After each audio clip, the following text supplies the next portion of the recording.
Pollution en ville, cette ville, alors vu l'écriture, je pense que c'est en Asie ou un truc comme ça, en Indonésie peut-être? Elle tente de bloquer les stations-service. Ah non, c'est en Inde, ok. La capitale de l'Inde essaie de restreindre la circulation des voitures thermiques pour faire baisser la pollution de l'air. La ville a essayé de bloquer l'accès des stations-service aux vieilles voitures. Ça n'a pas fonctionné comme prévu. Quelques heures après la mise en place du dispositif, les autorités ont dû faire face à une série de dysfonctionnements. Les équipements censés identifier automatiquement les véhicules interdits de ravitaillement ont mal fonctionné. Résultat, confusion, altercation entre automobilistes et opérateurs, une application inégale de la mesure. Le ministre de l'Environnement a reconnu publiquement l'échec du dispositif. Il a évoqué des difficultés technologiques cruciales. Cette mesure visait à donner un coup d'accélérateur à une décision de justice datant de 2018 qui interdisait déjà la circulation des voitures diesel de plus de 10 ans.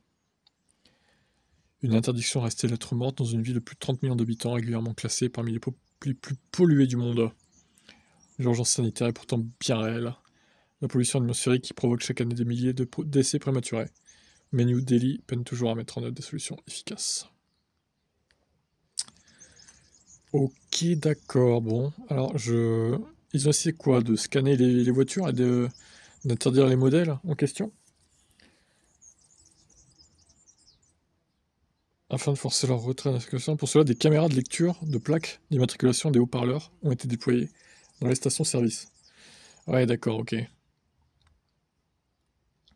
Donc ça n'a pas fonctionné comme prévu. A priori, il y a certaines voitures qui avaient le droit, qui n'ont pas eu le droit, et d'autres inversement, quoi.